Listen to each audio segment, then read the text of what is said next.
Hi, this is the Common Sense Christian channel, and today I wanted to tell you a story that I believe is one of the best I have ever heard for illustrating one of the passages in the Bible.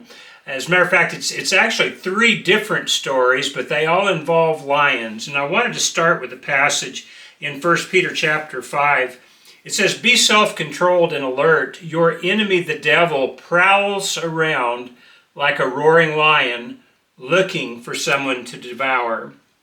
Well, when you think about it, most people today, when they think about the devil, they just don't think of him as being very serious. Or maybe I should say they just don't take him very serious, if they believe in him at all. There are some entire religions now that deny the existence of the devil. And yet this is something that Jesus talked about very freely, and the New Testament revealed that is very real and dangerous enemy. And so let's think about that for a moment.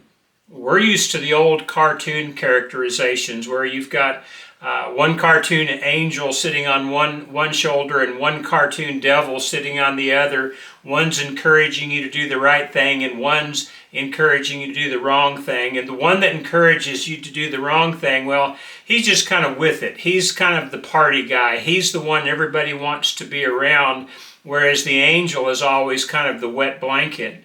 Well, is this true when it comes to the things that are spiritual?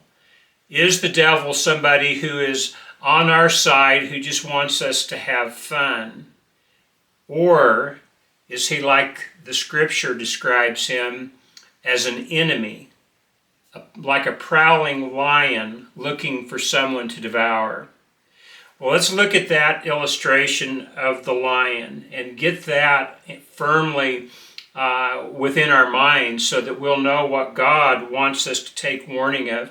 And I wanted to use three illustrations. I heard these probably back in 1995, and I've only heard it one time, and I've looked for it since and have not been able to find it. But if I recall correctly, it was a man by the name of Mike Christensen who told these stories. He was the Bible chair at the University of Wyoming in Laramie at the time. May not have been Mike, it may have been somebody else, but I heard it at a men's retreat up on Casper Mountain. Again, it's been nearly 30 years ago now, but it's always stuck with me. And it involved three separate lion attacks. The first involved something that we're all very familiar with if we've ever watched one of those Wild Kingdom programs, and it involved an elk herd in Africa, or an antelope herd in Africa. And they were there, and as you looked at the herd, you could see they were very cautious. They knew very well they were in lion country and knew that a lion was very capable of killing one of them and taking them off for its dinner. And so as these antelope were eating, every once in a while you'd see their heads raise, or a few of them in different parts of the herd raising their heads and just looking around very carefully. Well, there was one antelope that kind of strayed from the herd just a little bit. You know the kind. He was a young buck. He was full of energy and full of strength, not a care in the world. And he relied on that energy and strength. And so he's just munching along on the grass and enjoying things, and as the rest of the herd is keeping a watch out for the lions, he's just eating. What he didn't know was that there was a lion in the tall grass that was watching him, that was stalking him. And it wasn't until just before the lion went into action that the young antelope realized that there was something amiss. And finally his head did shoot up, and he started looking around with wide eyes all around, but it was too late. The lion was already halfway to him, and the chase was really over before it began. And this young antelope, with not a care in the world and not a caution in the world, wasn't going to live to see another day. The second illustration, as I remember it, involved two wildlife photographers. And these two wildlife photographers were on a photographic safari. They were in a vehicle, and they'd come across a lion kill. And it was one of those once-in-a-lifetime opportunities, because there was an entire pride of lions, a family of lions that had killed something. I'm not sure what the something was that they had killed, but they were busy eating that, just devouring their recent kill. And so these two photographers from inside the vehicle were taking pictures, and finally it became very clear that the lions were not paying any attention to them at all. And so one of the photographers just decided, well, I'll open my door, and that way I can get out a little ways to where the glass isn't between the camera and the lions. And so he opened his door, but again, he's very cautious, and he's just kind of peeking over the door, and he's taking pictures. And again, it's an incredible scene, nature at its rawest, and he's taking picture after picture. And he starts to get distracted from what's going on as far as how dangerous lions can be. And he comes out from behind that door and starts taking pictures. And again, lions don't appear to be paying any attention to him at all. Finally, he just starts walking forward just a little bit to get a little bit closer. And now he's got a clear view, and he is getting the pictures of a lifetime. This is something that he's just been waiting for, and this photographer is there at the right place at the right time, or so he thought. Now, a lion, when he eats, at times will not just satisfy itself with just the meat on the bones. Sometimes it will eat the bones of its victim, and we know this because when the lions saw the photographer, and the photographer, as he was looking through the lens, realized that they saw him, it's too late. A lion can move about 100 feet in about a little less than 2 seconds. A basketball court's about 90 feet. So if you're standing under the basket on one side and you see a lion coming, by the time you've gone 1,000 before you get to 2, that lion's going to have you. It's going to be too late. Lions are very fast, they're very swift, and they're very powerful. And these lions caught this photographer before he got back to the vehicle. And his friend sat in the vehicle, and the reason that we know that lions will sometimes eat even the bones is because we have photographic evidence of this from the friend who sat in the vehicle and got the shoot of his lifetime.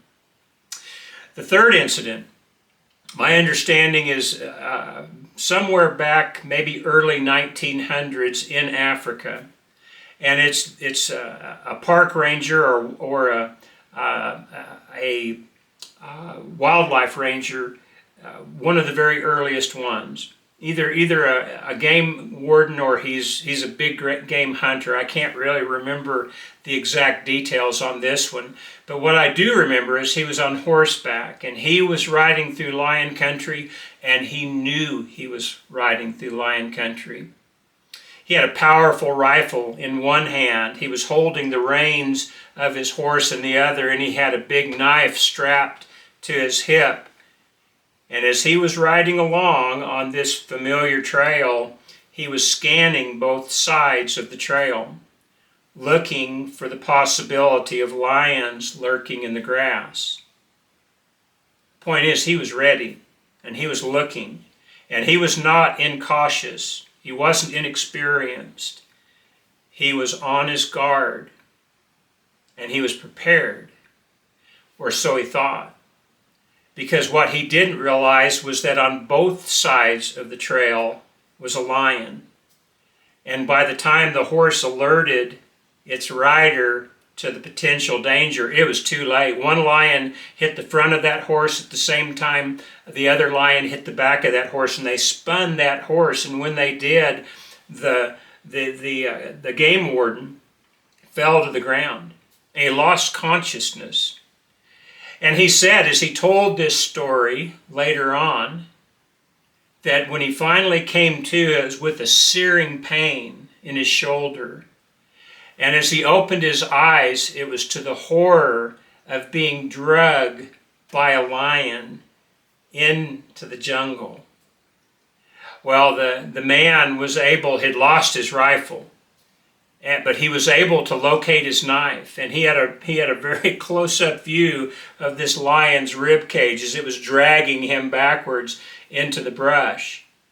And this game warden was able to get that knife off of his hip, and he was able to see about the right spot, and he started plunging his knife into the rib cage of that lion and was able to kill him, was able to escape and live to tell the tale.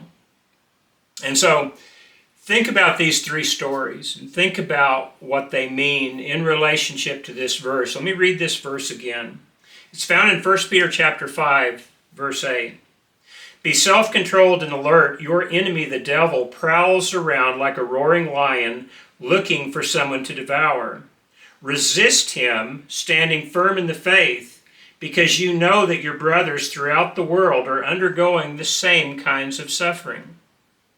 Well, we're told that the devil is like a prowling lion, that he is our enemy and that we're to resist him.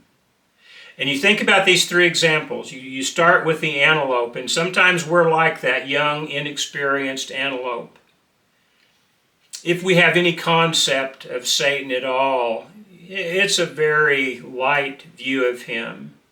Maybe not even a serious view of him. We're young, we're 10 feet tall and bulletproof. We are absolutely impenetrable. And we don't worry about things. And because of that inexperience, we become very easy prey for the devil, our enemy. And he's going to get us when we are not paying attention, which is pretty easy because sometimes when we're young and we're inexperienced, we're not paying much attention most of the time. In the second instance, there are times where we realize that the devil is real, and we are on guard. We do take him seriously, but still at times we just get too close to him. Rather than trying to stay as far away from him as possible, sometimes we'll just kind of creep forward, and we'll get comfortable with being close to the devil because nothing's happened yet. And then the next thing we know, when our guard is down too much, that's when our enemy springs into action and we become lion food. The third example, maybe the category you fall into, I hope it is. But remember, in the third example, we have somebody who is experienced. We have somebody who is cautious. We have somebody who is on guard, and yet the attack still comes, and he's in for the fight of his life. And there will be times like that when you are at maybe your weakest. And even though you're on guard, even though you're alert to the fact that Satan is a real enemy, you still are subject to his attacks. And if you're not willing to put up a fight, if you're not willing to resist him, you too are going to become food for the lion. And God doesn't want that of any of us. That's one of the reasons he gives us the warning. What was it Jesus said? If you'll resist the devil, he will flee from you. And remember, Jesus knew very well what he was talking about because Jesus was in the wilderness and he was tempted by the devil. He was there for 40 days. We're told that the devil came to Jesus at his weakest moment after he'd been fasting and without water for many days. And that's when his enemy, the devil, came. And he didn't come in the form of an enemy, did he? Why don't you make some food? Why don't you submit yourself to me and I'll make sure that you have everything you've ever dreamed of? Why don't you show me who you really are? Are you afraid? Was the essential message. And that's very much how he comes at us today. Think of a teenager when they've been invited to a party, but they know better. They know that they really shouldn't be drinking alcohol. Not only is it illegal, but they've been warned of some of the effects of the alcohol. True, it can make you feel giddy and lightheaded, and it can be fun for a while, but there's always the hangover the next morning, isn't there? And very often there is the problem with the things that you do that night that you are so ashamed of, not just the next morning, but sometimes for the rest of your life. There have been many, many people who, because of their inexperience, have gotten themselves in situations that have absolutely changed their life, maybe even taken the life of others. We need to make sure that we're on guard against these types of things. And there will be times where our friends will say, when they're inviting us when we're young, "What, are you afraid? Are you a baby?" Well, none of us wants to act like we're a coward. None of us wants to be a baby. So very often we'll give in. Usually we'll live to regret it. There are so many times in our life where we just kind of let our guard down just for a moment. And again, it's usually at a weak point. We're either going through something very difficult, or we're so busy that we're just not paying attention. And we drift farther and farther away from God, and we drift closer and closer to our enemy, the devil. And before we know it, because we have dropped our guard, we become very vulnerable at that point. And again, there are the times where we are just attacked out of the blue. It's not that we weren't expecting an attack. It's not that we didn't believe that Satan really was an enemy. It's just that he gets us at times most unexpected. And so that we need to be continually alert and continually on our guard. And we need to remember that we need to stand firm in the faith. It's that idea of resisting the devil and he'll flee from you. Well, if a lion's coming and attacking you and you resist him, not very often is he going to run away from you, but the devil will. Why? Because you're standing firm in the faith. And when you're standing firm in the faith, you have the protection of God. And you can take these temptations, or you can prevent yourself from yielding to these temptations, not that they aren't difficult. Don't think for a moment that the temptations that Satan offered to Jesus were not very difficult to turn down. Otherwise, it wouldn't have been a temptation.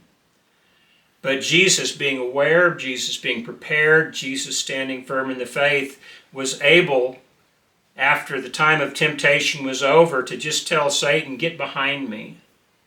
And Satan did. We need to have that type of faith in God. We need to rely on his protection. But we also need to do our part to take stand. And so here is a question for you. Which category do you find yourself in? Are you young and inexperienced in the faith?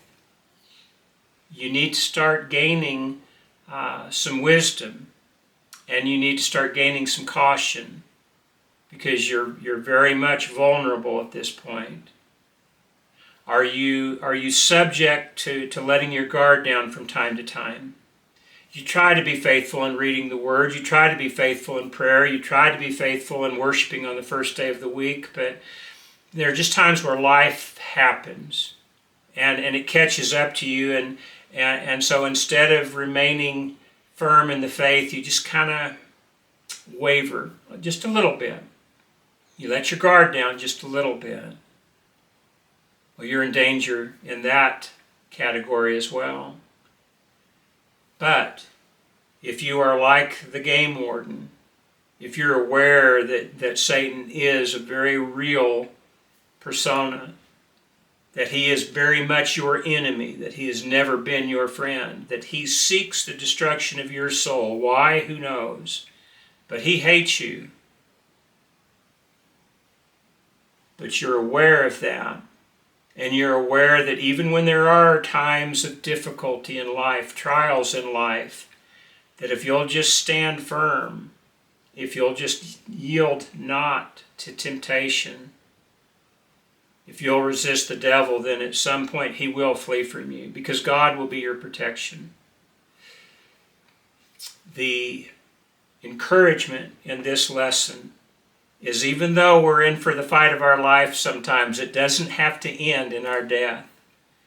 We can stand the battle if we're with God or if God is with us. But we have to be alert, we have to be aware, and we have to stand firm in the faith. That's it for today.